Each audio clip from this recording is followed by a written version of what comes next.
close the door. No need to worry no more. Let's bring this day to a pleasant end.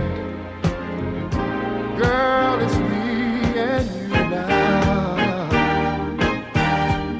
Welcome to Super Friends Super Show Nights in the daytime, a show where we talk about superhero movie news, comics, and things that relate to the two. Pro wrestling comes up way too often. I am Sean Dwyer, joined here for the first time in the Super Friends Super Show Nights era, Sean Brennan. Sean, how are you? It's a special day. Tell us why. It's a special day because we're doing this in the sunlight. That's one reason why it's special. You are cagey. There is another Thank reason. you. What reason is that? It is a birthday. What? Not my birthday. My birthday isn't until, as many of our listeners already know, June 10th is the day I celebrate. The king of town stops by and he says, my, are you going to eat that birthday hat? The king of town from Strong Bad. I always refer to that 2002 early internet gem. Different era of the internet, different era of the Super Friends Super Show. But it is your birthday today. It is my birthday on the today. day of this recording, which we will not disclose because we want to make sure that the listener isn't, taken away from the listening experience thinking, well, I'm listening to something that's already old. I mean, it's weird. Like, I'm really sick and tired of my birthday being trumped. Already. My birthday's been trumped by Star Wars many times. And by Trump. Right? As now the sole nominee for the Republican Party. We don't get political on this show, but you did just open it up for us to get political because Trump did trump your birthdays. You have Star Wars, which is May the 4th. We just disclosed the date of when we're recording, so it is a lie that I told earlier. You now know what date we recorded this podcast. But I am Sean Dwyer. Sean Brennan is a year older today and excited to talk about superhero movie news and comic books and things that are relating to the two. And as we are getting ready to get started to record today, actually before we really get into that, Mike McLean is not with us, and it is very sad. He only comes out at night, the true night, even though this is Super Friends Super Show Nights. It is in the daytime. And Sean Brennan, it is like, I'm not sure if you've ever seen the Day Watch or the Night Watch. It's a Russian movie series. Do you know what I'm talking about? It was a very popular book series, and they made a series of very well-received Russian films called the Day Watch and the Night Watch. You can find them anywhere. Okay. And just there's a whole world that exists in the first movie is called the Night Watch, and the whole entire movie takes place at night, and the second film only takes place during the day. So I feel like I'm like in the world in between. What do they call it? There's a term for like the thing in between. I feel like I'm the guy in between who can kind of walk in between worlds, and I can only interact with you during the daytime and Mike McLean at night. So one day we're gonna have to. No, you're the bridge. You're the bridge that brings Mike McLean and myself. I am making sure to forge those troubled waters. Of course. And I will guide you home. We'll cut all of that out on this here Super Friends Super Show Nights, the third edition in the daytime, number 3. Sean Brennan, this is the first time you've been here. Mike McLean and I have just been by our lonesomes for the first 2 episodes. From what I've heard, yes, is that it's just 2 men in a cigar-filled basement. Yeah. Very little clothing, speaking very closely to microphones. That's right. It's very roasted on a open fire, nuts roasting all over the place. Kind of keeping things low. That's important. That's important to enjoy the superhero movie news and comics that we get into. Turn the bass up, turn the treble down. Turn way down. You got to be careful though. There's still the levels you have to be mindful of. I know you're joking right now, but the levels are very, very serious. You can't turn the bass all the way up where you get weird, distorted levels. So we'll get into that later when we kind of get more into the podcasting, mixing kind of serious talk we get into. Usually the last 5 minutes of the show where I bore everyone to sleep. It is actually there's I'm not sure if you've ever heard of ASMR. Sean Brennan. It's a kind of like this, I don't know what it stands for, but you listen to it and it makes you feel like you're listening to something, and it kind of tickles the eardrums and it puts you to sleep, and it's weird. Like white noise? That's right. It's kind of like white noise.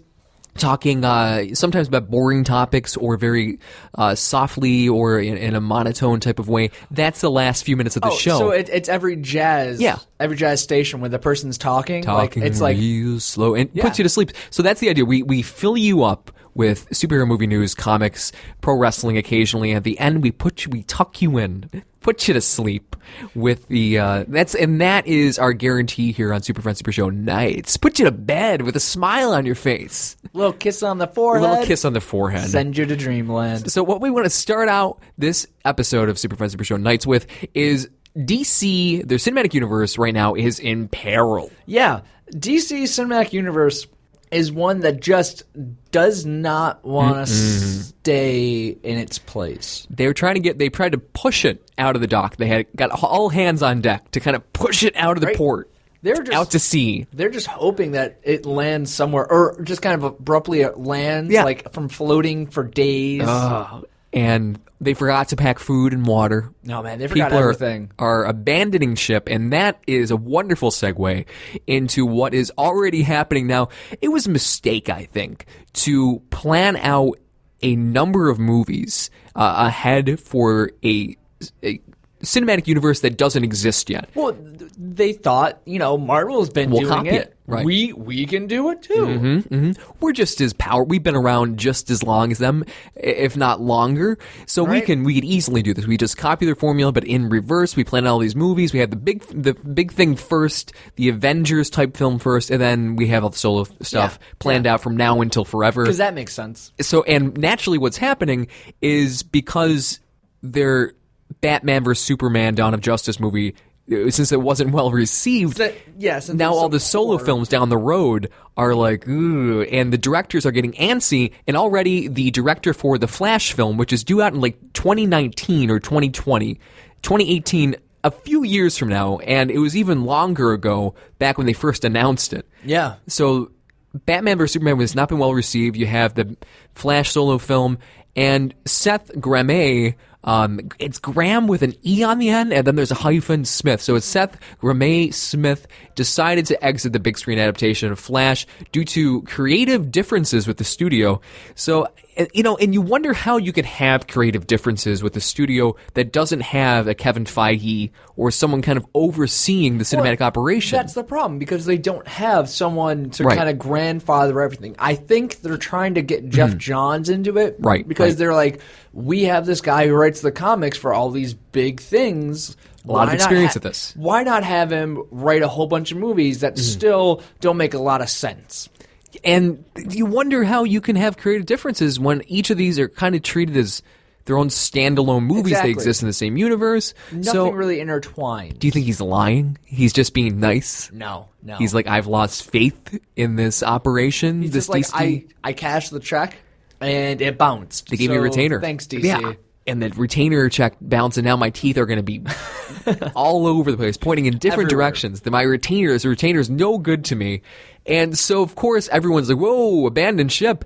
We're just trying to get the ship out of the port. And speaking of getting your sea legs out, you have Aquaman's director, Kevin Wayne or Wan. I'm going to say Wan. You can say whatever you want to. Because he's Asian. Because he is Asian. I know it's slightly racist, but I don't know the correct pronunciation. Well, apparently there was reports rumored saying that there was trepidation about Aquaman, and Kevin Wan, and he's the director right now, and he's been, I guess, appointed a long time ago as far as being the director for Aquaman. I'm not sure if you are aware of his some of his past projects. Furious 7 is what he probably is most well known for. Which is a weird thing, because you can't drive underwater. You cannot, wait until Fast 8 or Fast. Where are we right now in the Fast? Fast 19. Yeah, I think we talked about it on a previous show, Mike Flynn and I, where there is a proposed plot for Fast 9, because the only thing that they've done so much, the only places they have left to take the series is space or time travel. Space. Well, you do space in Fast 8. You do space in Fast 8, but after that you have to do time travel. Gotcha. So you could do Fast 9, and they travel back, as I explained. And for those of you who have already heard this, fast forward 5 minutes. You fast forward to Nazi Germany to go back and kill or flash backward to Nazi Germany to go back and kill Hitler. Yeah. Right? And it's called Fast 9, but 9 is spelled, in the Nazi way. See, I was going to say Furious 9, Back in Time. Perfect, better even. But, see, that's why you're here, to throw some things at the wall, see what sticks. Yeah, thank you. And they challenge Hitler to the master race, which is a perfect idea. These are not my original ideas. I'm just... Do they raise Zeppelins? You have to, I think. Because I'm not sure if they have the amount of octane that they need to sustain their vehicles of choice, Vin Diesel and the gang and The Rock. If they can continue powering their cars while waiting for the master race to get kind of situated and set up. It's just The Rock just using all his anabolic steroids and just putting it into injecting the car. Yeah. He just stabs the car and the car gets really big. It's like, oh, and somehow the car's alive and Hitler's like, that's a great idea because he's Italian. Yeah, and he's also Italian, and it changes the whole flow of time. Yeah. Now Italians are the bad guys. Well, I mean, it works a lot with Kung Fury because some overlap, but that's because they allowed us to. That's correct. And so you have, we are just giving, if James Wan wants to stay on Aquaman now, the film, we have now given him a reason to get excited about what is it called? Furious 9? I don't even know. Back in Time? Oh, yeah, Furious 9, Back in Time. He might drop this Aquaman movie and just start working pre-production on that film. I mean, the only movie that seems to still have good legs is Wonder Woman. Right, that's the one. There are two right now that have steady footing in the DC cinematic universe. You have Suicide Squad and you have Wonder Woman. Yes, and among their big properties, their big solo properties, Wonder Woman is the one they really, really wanted to get off the ground. I think Suicide Squad is like an added bonus that they're like, this is a fun movie that exists in the universe, but they weren't banking on that film to be one of their heavy hitters. But it's going to be just by comparison, I think. I mean, I think they're just hoping that it makes some sort of money. Yeah, and it looks good so far, but Wonder Woman doesn't look like it's going to be an absolute train wreck from the trailers. I think Gal Gadot is... People liked her in Batman vs. Superman, so that helps. Well, I mean, they're also not saturating the marketplace with trailers. I feel like even Marvel did this. Marvel has stopped putting out so many trailers because for Avengers, remember, there was a trailer on top of a trailer on top of a trailer. Too many trailers. And you basically you knew what was happening. You're talking about Batman vs. Superman? No, I'm talking about Avengers. Okay. And then Superman. Well, both did have the same problem, thing. Right? And I think that both studios are kind of coming around to learning that even though you have these big movies, that maybe you should kind of treat it like a little bit of a smaller film, so that way you're not giving the whole movie away. You have to be worried about oversaturation. You want it to be able to pull people into seeing your film, but you don't want to basically give away the entire plot, which is... Ant-Man was the best one that they did marketing-wise. Like, they even had tiny little ant-sized billboards. And that was smart and funny, but it wasn't oversaturated. The trailer wasn't everywhere. The trailer was, a few minutes. You could actually watch a television show and not be bombarded with... Ant-Man. Exactly. Everywhere, crawling into your home. He's not on my Once Doritos. you see one Ant-Man, there's 1,000 already in your household. It's terrible. That is just a fact of life. And another fact of life is if you release a trailer to a group of people, even though you ask them, hey guys, this is a special exclusive trailer just meant for you at Comic-Con. Yeah. Please don't leak it. They're going to leak it. And you as a studio do not have the right to be like, you know what? You violated the trust that exists between us, and we are not going to come to any future Comic-Cons. And that's what's happening with Fox Studios. Exactly. So Fox Studio is being what I like to call a Caitlyn. Because for me... Caitlyn, who I don't get the reference. Okay, I'll wait for the reference. There's a woman I work with, and she's very kind of Valley Girlish. She's your 2000 Valley Girl. She still keeps the classic Valley Girl, but with Snapchat. And that's what Fox is doing, at least in my eyes. They're seeing that people, they're not just going to, go on the honor system because people who can't afford a ticket to Comic-Con want to know the dirt as well, and they want to see the dirt. But Fox decided, no. I don't understand what Fox thinks the internet and people are. I know that was kind of clunkily really put together. it. I'm just trying to collect my thoughts as far as like what were their expectations. They have a group of very eager people who are seeing something that is exclusive world premiere as far as the trailer that they've all been eagerly anticipating. It's not 1991. Everyone has a camera phone now. Exactly. It's going to get out, and you can't get outraged. No, you can't. If And it gets out. I mean, there were early reports upon hearing this that, maybe X-Men isn't that good. Right. Maybe this and that. I don't think it was – I honestly do think it's more them just kind of being like, well, you didn't do what we asked you So to. now we're not coming at all. Exactly. And I feel like that to them, to the general audience, is just kind of like, well, we don't need you.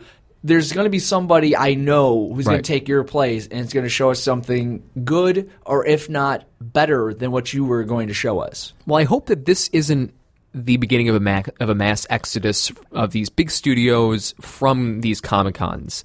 I know Marvel Studio didn't come to Comic-Con last year.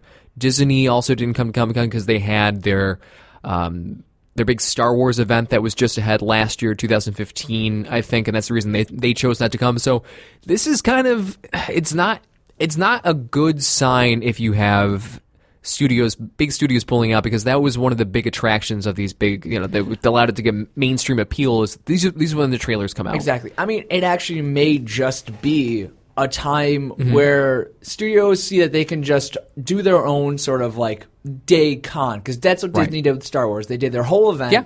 So they might be looking at this as, we could kind of do our own event. We don't need you. People already know that we're going to put out something. We don't need to do it there.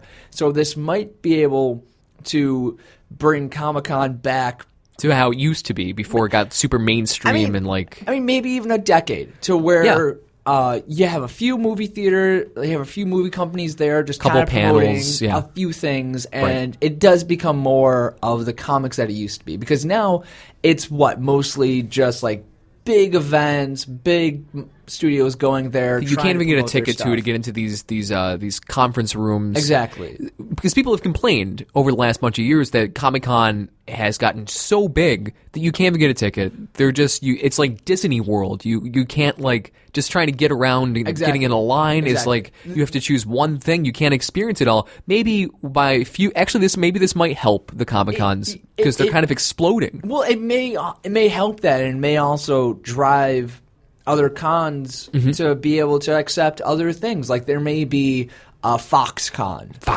where it's just Fox movies doing Fox movies, and just like regular kind of like smaller people coming in that Fox knows. Like they might have a few comics, but it'll be like Foxconn. And that's going to get really obnoxious really fast, because I feel like they are going to put Fox in front of everything in their cons. All right, this is the Fox table with the Fox panel. I feel like it's going to get really obnoxious really fast because branding is just huge, and Fox just fits very nicely in front of everything.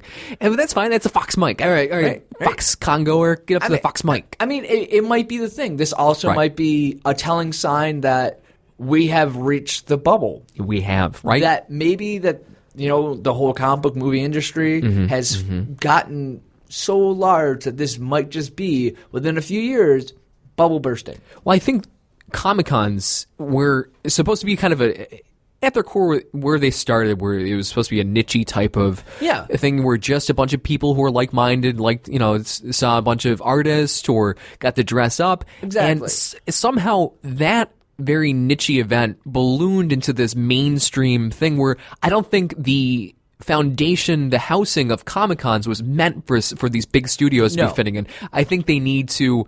I don't think the house was built for this. No, Comic-Cons. I definitely don't think it has been built. I mean, maybe this might just be the beginning of the consumer electronics, where it started off as something very small, something very niche-y, and just blew up. This might be, again, a time where we do see a Foxconn or a Disney Con, a Star Wars Con, where they decide that they don't need to be a part. They don't need to deal with the rigmarole of the 3 days that New York Comic Con is, and they just might start doing their own cons in different cities, San Diego, Texas, wherever that there's a place that is willing to let them do it and pay them enough to do it.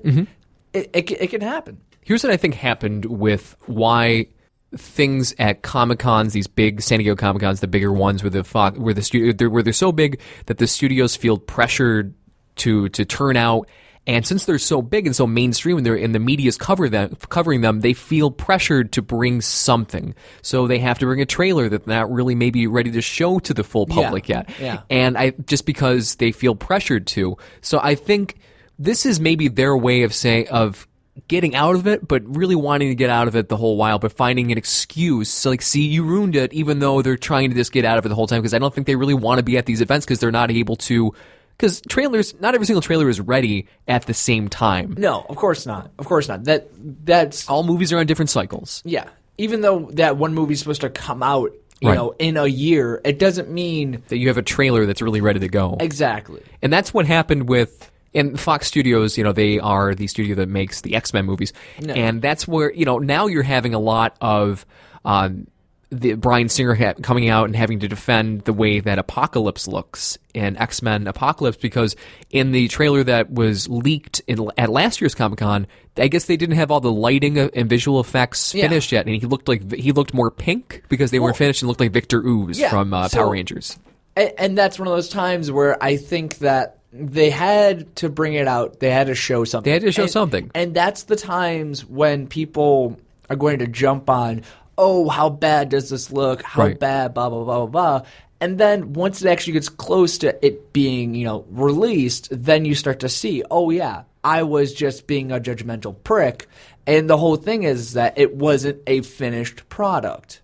Right, but now it's just, you know, I don't need to explain it to you. You are a man who, you're a birthday man who has been living in this age, growing up in this age. You understand that small little things, because now there are 1,000 different platforms people to complain about, just grow so quickly. Exactly. This Victor Von Ooze thing maybe wouldn't have been a big deal back in the 90s, but now that people have nothing but time and the ability to talk about it on countless forums. So it blew up into this gigantic thing because they're waiting for new information to come out. Think of it like this. Wizard used to be the premier comic magazine. A picture would probably go up in Wizard of like the onset, and then there'd probably be a note where it's like, you know, Bryan Singer saying like, we're still working on it, we want to make sure it's the best, and people would be like, that looks cool, that sounds good. But then nowadays you're given a product that someone either says this isn't the finished product, or you can tell yourself as an audience member isn't a great product, and you say, oh, wow, that looks fill in the blank, whatever it may be. But it's just one of those things where people have to keep up with the times that are changing, and that's the thing. And I do think you're right that they feel pressured. These companies... These are gigantic events. They have to have something, or else they're going to get negative press for bringing nothing. Exactly. So it's really, I think in Fox's case, it's really a double-edged sword where it's benefiting them less and less to be at these big events, these big Comic-Cons. So they might as well, it's doing them more damage. You think that it would be a natural fit? You know, any press is good press. If a trailer gets leaked, great. People are talking about it. But I guess if they made the mistake of bringing an unfinished trailer to an event and then are upset that it got leaked, that really isn't completely on them. And maybe they are not they're not mature enough to be at these events, and they need to step away and mature a little bit, like a Kevin Feige has matured into a nice young man. It just might be that he can handle himself at these big events. It just might be they need that Foxconn. Yeah, you know, just to kind of, you know, it's like, you know, it's going back in the backyard, throwing the ball through the hoop, and just kind of working your skills, and then maybe you can come back to the big con.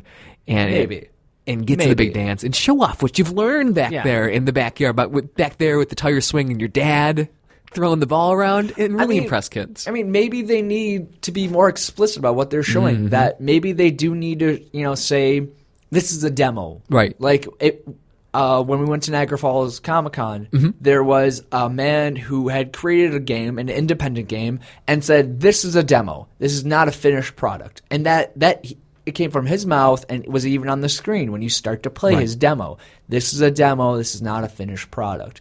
Audiences may have to be shown such things, because there's an ever unquenching thirst for them to be given some tidbit of information, some sort of What they need news. to have is similar to pharmaceutical drug commercials where the trailer is playing, but all the while the footage is going on, you have a guy, you have disclaimer stuff in the bottom of the screen. This movie may or may not be finished. It will be finished by a certain date. This person is working on this, just a person talking over and explaining, giving you all the disclaimers while the trailer is playing in the background. That might need to be the extent at which they are putting disclaimers on these unfinished trailers, where it's going to, or you have like just a big warning. Do not run at laser. A big guy at the beginning explaining this is not a finished trailer. So maybe Fox needs to go back to the backyard, learn why it decided to be a movie studio in the first place, get back to its roots, and then show back up at these big Comic-Cons and be ready to act like a big studio. Now that I think about it, the first Guardians of the Galaxy movie, it wasn't bombarding you. It wasn't a lot of like, here's what you need to expect. It was, everyone knew it was a Marvel movie. It had good writers. It had a good director. It had good actors. It had a very strong trailer, and that was it. There wasn't 17 trailers. Right. There wasn't a trailer that showed you the trailer of a trailer that's going to come out in a trailer. It's getting ridiculous. And before we kind of move on to the next thing I want to talk about, which is Punisher getting its own solo series on Netflix. Speaking of trailers, I want to talk about this really quick before we move over to that. Ghostbusters. The new Ghostbusters has come out as being the most disliked YouTube trailer in the history of YouTube. Now, it's because it's such a large movie, so it's gotten the number of... It has the ability, because just how many eyeballs are finding it, to thumbs down it. Yeah. But it is the most disliked video of all time. And they could have gone the other way, released a number of mini trailers after that to kind of like pad the blow a little bit as damage control. They decided to still go with the one big trailer, step away, like Guardians of the Galaxy, which is the right way to do it, but they, I guess, aren't reading the room. But the problem is with that Ghostbusters trailer, there's just nothing good about it. And they've done no damage control. Yeah, honestly, it's because I was told that even though the trailer starts off with 30 years later, it has no direct correlation. It doesn't follow any sort of line from the same universe. Not the same universe. It's a mess. It's honestly... The jokes don't work. The trailer's too long. It's just a bad trailer, and that's the thing. And I think that maybe they just gave up. They might have given up. I mean, the toys are out. They have a new line of toys of the 4 main characters coming out, but like the jokes didn't land. The whole premise was just kind of meh. And it didn't seem like it could hold up on its own. What would you do now? So it's already up. People hate it. We've talked about it on the show. We hate the new Ghostbusters trailer. And again, I feel like, we have to put a big disclaimer on it. It's not... We were excited that this was an all-woman...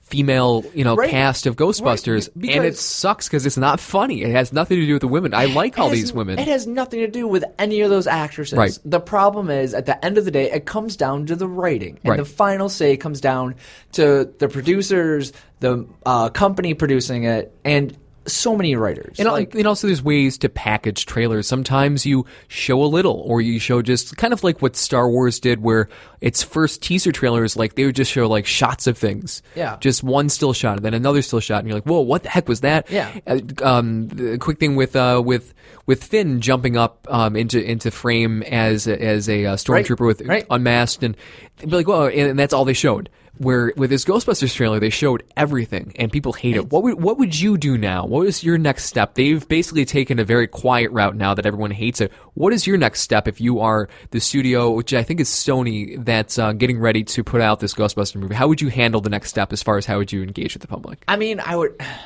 would hopefully have someone who can be like, okay, look, sorry guys, we've taken so long, but we want to show you a better trailer. So your answer is, do you go back and do reshoots? What do you do? How do you make a better trailer if this is the best this movie has to offer? So I wouldn't do reshoots because I don't know how the film is. I don't know anything about the film. What I would do, though, is get different jokes, make a different setup. I would try to not completely say that first trailer existed, but what I would say is that here's another trailer. Different tone.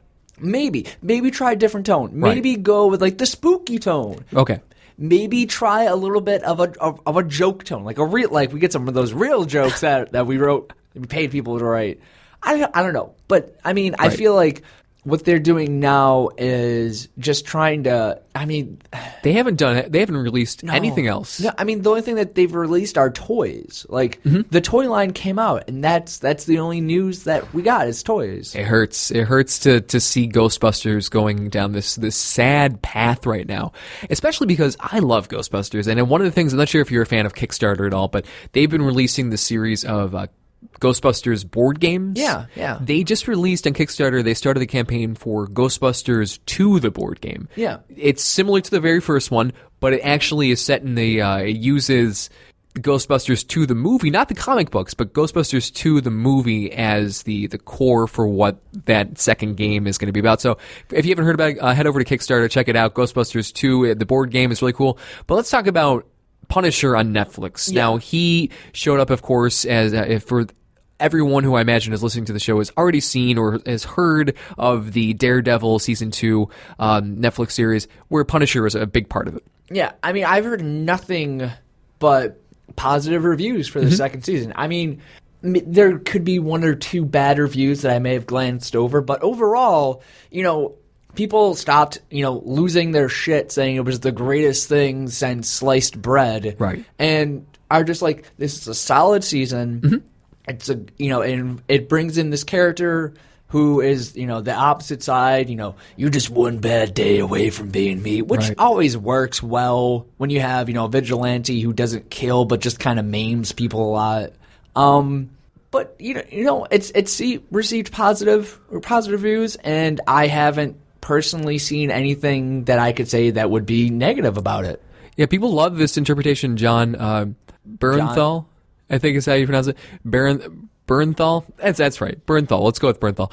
He is his interpretation of Frank Castle, Punisher in Season 2. This is a backdoor pilot, which is something they used to use a lot in television in the 70s and 80s, that they introduce a character, and then people are like, hey, I like that guy. I'd like to see more of that guy. They fleshed him out well enough, and that's the thing. So we have to give credit to the writers who understood that if you introduce a character into a show who's not a main character but a supporting character, and they're written well enough, or people like that character well enough, that you get an opportunity to give that character a solo, which it didn't happen for Daredevil with the Hulk, but it's happening with the Punisher for Daredevil right now.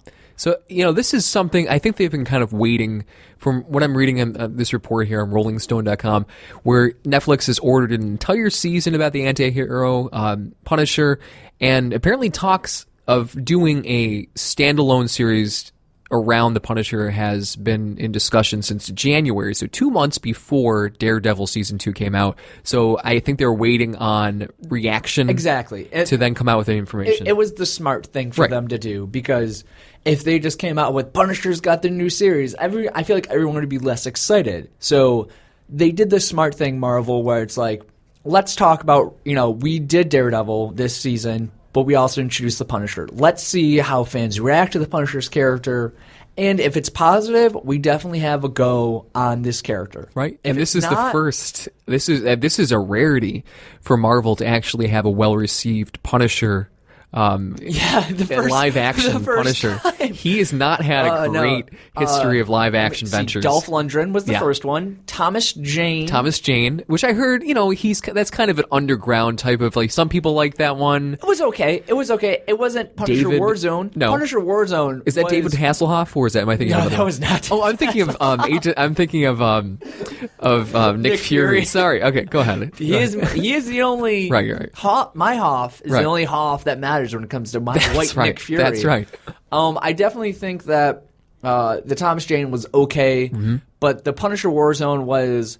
They realized that the Punisher is a violent character. Let's kind of give it to him, and that brings me to wonder, what are they going to do on Netflix with this Punisher series? Sure. Well, how much do you know about the Punisher as a character in his own solo series? Like, who are his rogues galleries, if you could even call them that, because he's a villain himself, sort of. The thing is, he doesn't really.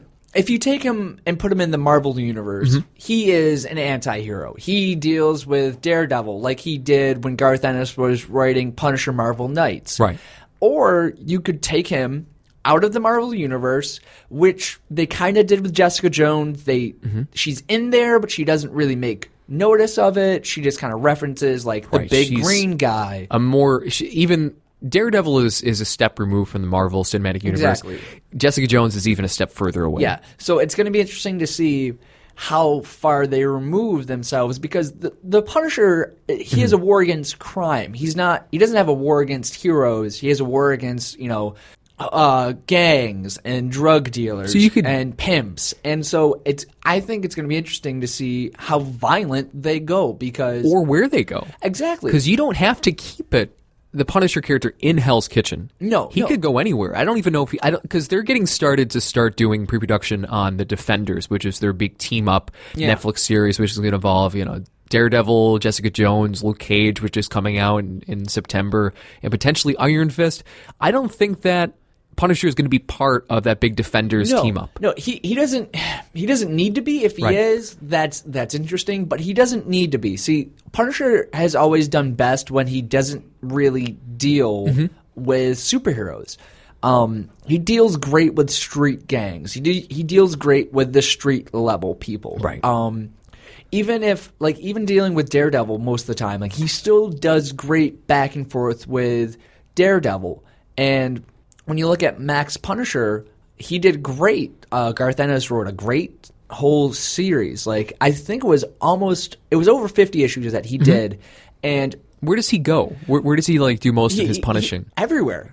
He could really. I'm not sure what the budget's like on this show, but they could put this in I guess Chicago. Well, you could go anywhere. Louisiana. You could go to Ireland. You could go to really any place that you look at that is kind of rough and tumble, or any place that has a dark alley, some crime. Exactly. You could go to Russia and really get the corruption. You can go to Mexico and really turn some heads over there. He's been to both places. He's been to West Africa. He's dealt with the cartels. And it's really, the Punisher is one of those characters where it's there is a street level problem.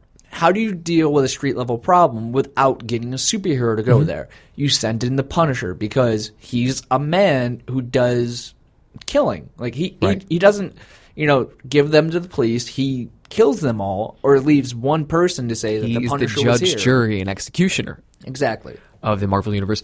And is Judge Dredd part of the Marvel Universe? I can never remember how he works out. So you could just endless possibilities for the Punisher. You can put him anywhere. He could be his own standalone type of thing where he's part of the universe, but he really kind of goes off to Africa to do his own thing. I think if he makes mention of it, you can always make mention of it. There's no reason why you can't. He's dealing with the Daredevil. There's no reason why you can't maybe have a few clips with Matt Murdock showing up as Matt Murdock. Yeah, I think they'll probably do that. I'm sure they'll do that. But there's no reason to be he's fighting superheroes. Yeah. It doesn't work well for the character. Well, yeah, I'm very interested to see what direction they're going to be taking. I'm still halfway through Daredevil season 2 right now, and I've seen most of his arc, and I guess he comes back, and I've seen when they reintroduced him into season 2, so I'm kind of following that. So I'll be done with Daredevil season 2 well before Aquaman comes out. So I'm really pacing myself, much like the DC Cinematic Universes.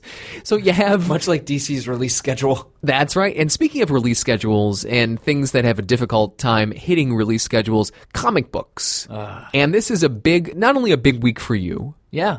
Being a birthday man. Birthday man. I'm a man, not a boy. I'm a man. A big week for Star Wars with May the 4th. That's a big thing. Also, a big week for Marvel Studios because they have Civil War coming out this week on Thursday, I think, is when they start premiering it in the United States. It's been out worldwide, as people know. It's doing very well. Right now it's at 92%, I believe, on Rotten Tomatoes. So I've already gotten tickets to go see it this weekend. But you also have, with all those big things, you have Free Comic Book Day, which happens... Free Comic Book Day! And it's the Free Comic Book Day happens the first Saturday of May. Kind of rhymes a little bit. So that's how you remember when it is. It's this Saturday where a lot of the comic book companies, not just the big two, have free books that they put out, and they give people at the comic book stores hand out these books and just to get people in their stores and walk around and mill around. And usually they're very big events. They have sometimes signings.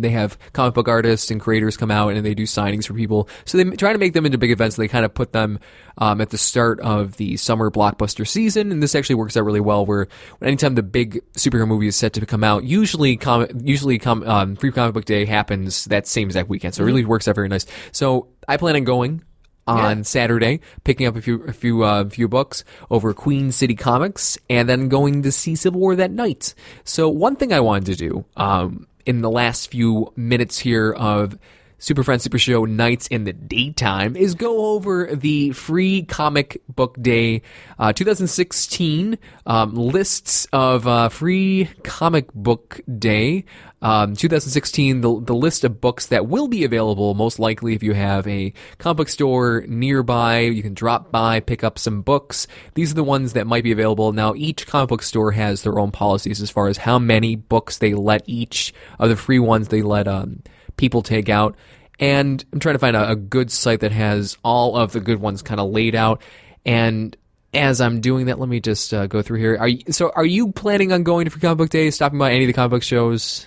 Stores nearby? I mean, I don't have to go to work till 5, so I'm actually interested in going down to Queen City because Queen City in Buffalo is one of the biggest comic book stores. They're always friendly. They always have a great stock of comics, and they always do at least one or two neat little things. Sometimes they have cosplay. Sometimes they have prizes for cosplay. So I would definitely suggest if you are listening to this and it is Saturday, stop by. Usually at 10 o'clock, 11 o'clock in the morning is when they open the doors. And they usually have a limit as far as how many books they give out. But the way that these usually work out, you have gold level books, and these are the books where the companies make sure that they are sending out tons of these books, so you're guaranteed to at least get one of these. And then silver level books, they give them out, but there aren't as many that they give the comic book stores. And then there's the bronze level books where they might have a few in their shop to hand out. But I'm not sure if you have the freecomicbookday.com website up where it shows the comics. Which ones jump out at you, Sean Brennan? Are you on the site yet? If not, I can get started. With which ones jump out at me and which ones I'm disappointed by as far as the offerings that I'm seeing here. I'll just get started. So for Marvel, you have Avengers #1 Free Comic Book Day Edition 2016.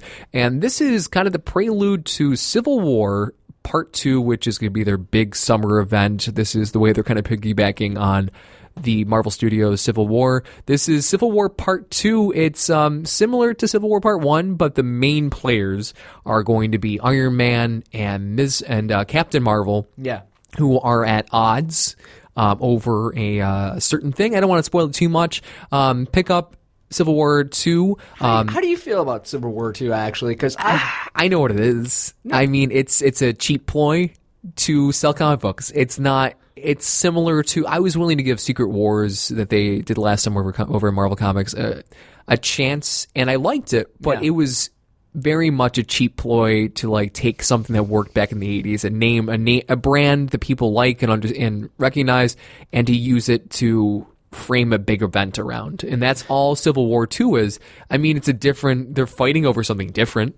Something different! And you'll find out more about it when you pick up the book over at a comic book store near you. Also, as far as let me just run down some of the gold books here. You have Archie, #1. You have Bob's Burgers, Bongo Comics, which I guess it's a Simpsons one. You have Boom Studios coming out with their Summer Blast, which I guess has a bunch of their characters. Camp Midnight, I should say. That's #1. I'm not really familiar with that one. Serenity Dark Horse is putting out a Serenity book.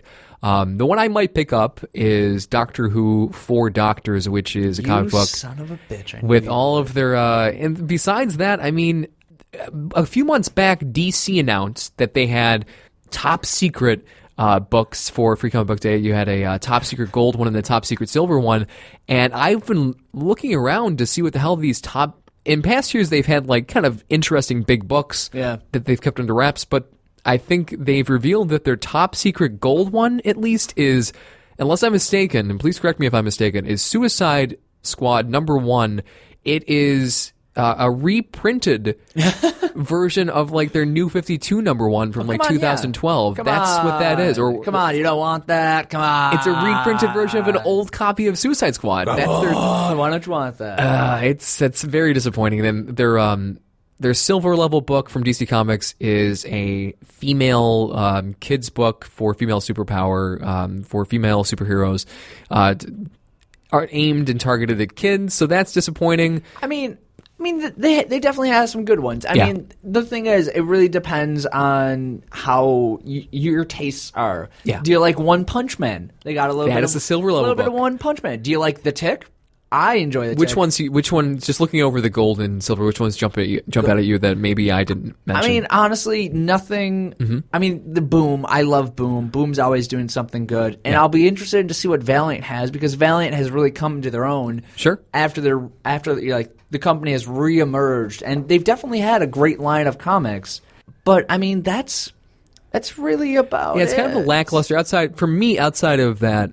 Civil War 2, and I guess there's a silver Marvel book, which is Captain America #1. Now that Steve Rogers is back as Captain America, Sam Wilson is still Captain America. So there are two Captain Americas running around. The former Falcon, Sam Wilson. Wilson. I feel like there's a Trump supporter. It's like, why do I get the black Captain I know. America? So now you got to have one to appeal to both, which is cool. I think it's just degrading a little bit. It's also a little bit pandering. It's like, well, they wanted them back while Civil War was in theaters. Isn't it funny? Every single time there's a character either on the shelf or dead, they always seem to come back. Right? At May. Yeah, I know. It's before terrible. their big movie. Whatever their big movie is, the character suddenly comes back from the dead in the comics. Even though there's no connection to the cinematic universe. None. They still bring it back because for some reason they think that it sells more comic books to have the character be alive when the movie's coming out. I don't know. I'll never understand it. But, I mean, they have We Can Never Go Home and Young Terrorists, Black Mask. Black Mask has come about. Oh, We Can Never Go Home recently. is... Yeah. That's an offering? Is that a silver level book? That is a silver level. It's at the very end. Oh, okay. Because Black Mask has been... Oh, there it is. Has been trying to... Yeah, it's because you get a teeny screen. Yeah. Black Mask Young Terrorists, has I've been heard trying of this to be kind of like... more of an alternative kind of comic book company. And from what I've read, from what I've seen, they've been doing well. I've heard nothing but good reviews about what they're writing. But, I mean, you also got a little bit of Sanjay and Craig there. Because Sanjay and Craig's a good show, I feel. And you even have, for everybody who loves Avatar, a little bit of Legend of Korra from Dark Horse. And you probably will get some of what Dark Horse has been doing for a good length of time with a few new stories. And let's be honest here. It's Free Comic Book Day. You're going to go not because... It's an event. Yeah. It's an event. Not because you're like, I need to read this free comic book, but because it's an event. It gets you out there. There's probably going to be a little bit of few fun free prizes, probably something to do. And come on, it's May. It's probably going to not be rainy. Yeah, it's going to be a nice event to be outside, especially if you're in Buffalo, New York. One thing I wanted to do, but we're kind of running out of time here at Main Street Host. It is a Buffalo City Life, the Main Street Host studio. There is a show getting ready to record right after us. That's the difference between Super Friends Super Show nights and Super Friends Super Show nights in the daytime is that we have people waiting to get in here because it's daytime. It's business hours, unfortunately. Yeah. So I wanted to also get into our favorite comic book writers, power ranking our favorite current comic book writers, because I think that's a good barometer for people who are in a comic book store, kind of getting into comic books for the first time, interested in these superhero movies. What books do I pick up when I'm milling around these stores after I've got my handful of free books now that I'm in the store? After my handful of free books. What else do I grab? Which ones do I pay for? And I think, and we'll have to kind of maybe re-update our list and repurpose this for a future show where we give our power rankings of the best 10 or so current comic book writers in the industry who you should be looking out for. We're going to have to retool our list because time has passed since we originally created the lists. But look for comic book writers. I think you can never go wrong following a comic book writer instead of following, in lieu of following a superhero. If you're following a character from book to book to book, you're going to be very disappointed because the writers give very different takes and very different perspectives. There's different tones on the characters. So follow, and I'll just... Nick Spencer is fantastic. Anything he's writing right now, I think you can't miss on. Jeff Johns is another name.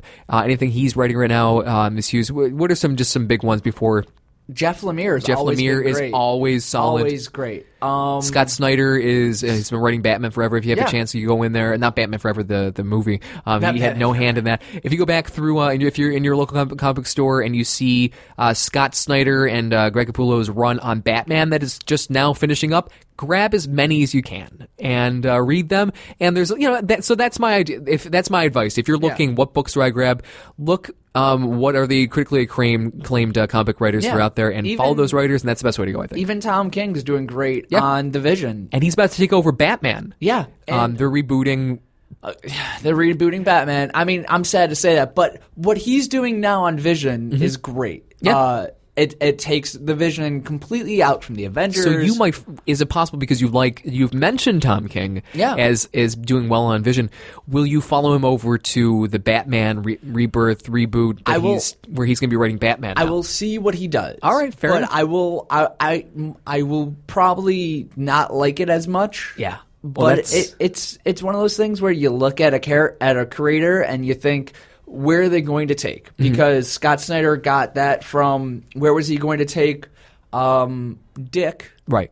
As Dick Grayson. Batman, and where was that going to happen? Right, so a lot of interesting things happening, both at not only the big two comic book companies, but all the rest of them. So go check it out. And that kind of does it for us. I've been Sean Dwyer at SeanDwyer.com, so you can find me at News Super Podcast is where you can find the Super Friends Super Show. Find us on iTunes, BuffaloStudioLife.com is where we post every single episode. Sean Brennan, where can we find you? Where can we find you tonight with being your birthday? Where can we find you? At home. I'm just gonna sit back and enjoy probably some rice. I made some rice last night. Very nice. I'm gonna enjoy that. Some basmati rice, just some rice and butter. You can find me over at Tumblr on Versatimilitude Hot Dog, you could follow me on Twitter at Sean Sans Sugar. Beautiful. You have some wonderful opinions and very controversial, especially with it being in the presidential election season now. The things are going to be coming out.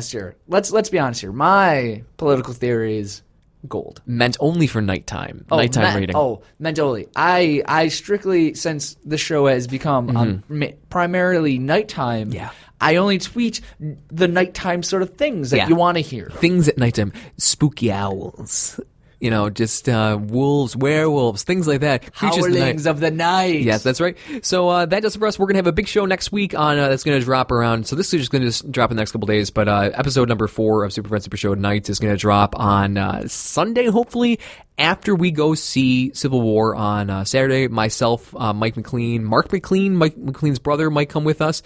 So, and Sean Brennan, I'm not sure if you're going to be available or you're just going to have to give your take the following week. I'm going to work my way into it. We're going to There's going to be a conversation. I'm going to butt in for no apparent reason. So we're going to have a fresh take. So we're going to go see the movie. Then we're going to record a podcast basically right afterwards. So that's kind of a first for this show. So find us. Episode 3 is going to be dropping. You're hearing it now, so you found it. Episode 4 is going to be dropping very shortly, probably Sunday right after. So we're going to record it Saturday night, and then we're going to drop it Sunday.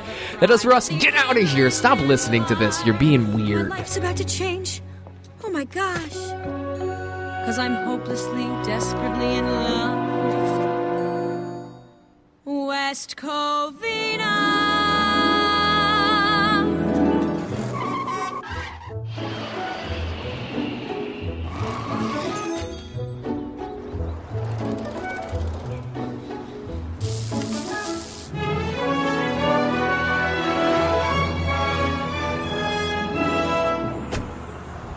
Good morning, sir. See the sparkle of the concrete ground.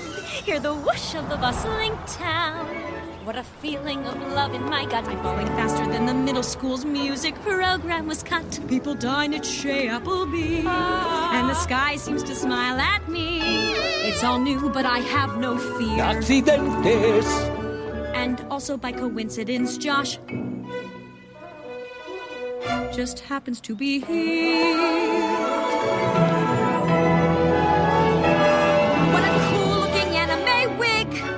I've never seen a pretzel this big. It's my destiny, that much is clear. Please welcome Destiny. And also this guy, Josh, just happens to be here. Is he here? he's not here. To be clear, I didn't move here for Josh. I just needed a change, because to move here for Josh, now that'd be strange. But don't get me wrong, if he asked for a date, I would totally be like, that sounds great. Did it sound cool when I said that sounds great? Okay, how about now? That sounds great. Yes, I heard of West Covina from Josh, but I didn't move here because of Josh. Do you get those things are different? No hablo inglés. Entiendes que son diferentes. Look, everyone, stop giving me the shakedown. I am not having a nervous. West Covina, California.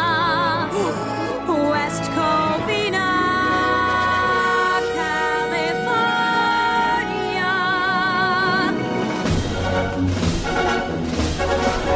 Hear the band playing in my heart.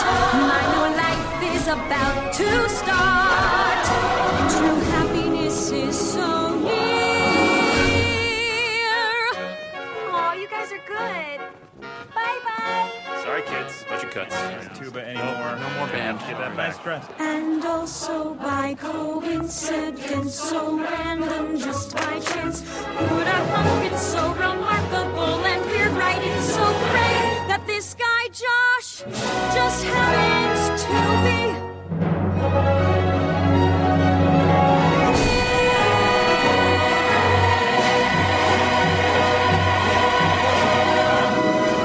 Only 2 hours from the beach. Crazy Ex-Girlfriend. New comedy, Mondays at 8, 7 Central on the CW.